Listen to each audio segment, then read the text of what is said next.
जय श्री राम, जय महाराज जी की। स्वागत है आपका अपने चैनल नीप करोरी महाराज जी पर।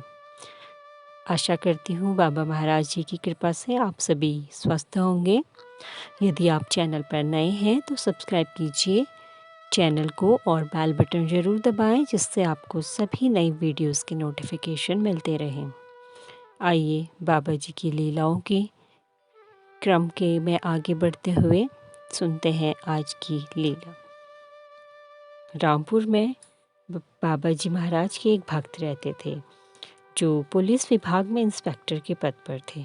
उनकी पुत्री एक बार टाइफाइड की शिकार हो गई और वह इतना ज़्यादा बढ़ गया कि उसकी अवस्था बिल्कुल मृत्यु तक पहुंचने को थी। और उन दिनों टाइफाइड जैसी बीमारी जब हो जाती तो उसमें खाने का बहुत ज़्यादा परहेज किया जाता था, जिसके कारण उनकी बेटी और भी कमज़ोर हो गई थी। और रामपुर से महाराज जी के लिए उनकी लड़की ने अपनी मृत्यु से पूर्व उनके दर्शन की इच्छा के लिए एक पत्र लिखा और महाराज जी को भेज दिया। परंतु इस पत्र के पहुंचने से पहले ही महाराज जी ने कह दिया था कि उन्हें रामपुर जाना है। महाराज जी ने तो अपनी भक्त की पुकार मन ही मन में पहले ही सुन ली थी।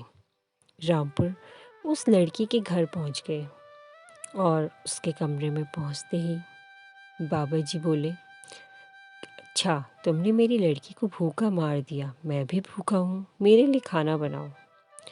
और खाना बनने के बाद स्वयं बब खाते हुए उन्होंने अपनी थाली से लड़की को भी एक चपाती दे दी और बोले, ले बिस्तर से उठ और चपाती खा। लड़की तो बिल्कुल बीमार और बहुत कमज़ोर थी। जैसे तैसे करके वह बिस्तर से उठी और बैठकर उसने वह चपाती खाई। बड़ी मुश्किल से हिम्मत की।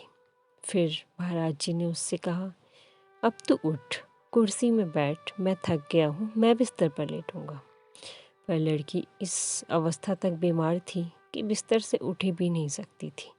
पर उस भक्त लड़की ने किसी तरह हिम्मत की और उठी और फिर कुर्सी में बैठ गई और बाबा जी महाराज उसके बिस्तर में लेट गए और पूरा 1 घंटा बिस्तर में लेटे रहे और फिर कुछ देर बाद ही वहाँ से उठकर चले गए।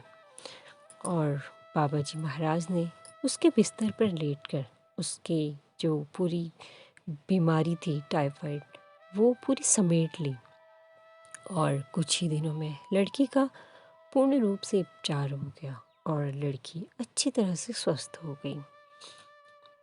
इस प्रकार बाबा जी महाराज न मालूम कितने ज्ञात अज्ञात भक्तों को असाध्य रोगों में मुक्ति दिलाते रहते थे।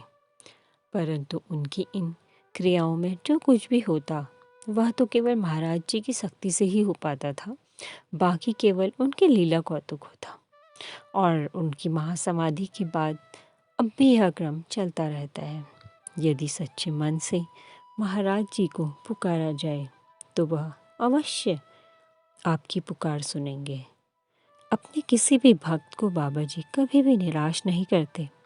बाबा जी तो अपने भक्तों की परेशानियों को देख ही नहीं सकते। बस ज़रूरत है उनके प्रति श्रद्धा भाव और विश्वास की। वीडियो में अंत तक बने रहने के लिए आप सभी का बहुत बहुत धन्यवाद। जय श्री राम, जय महाराज जी की।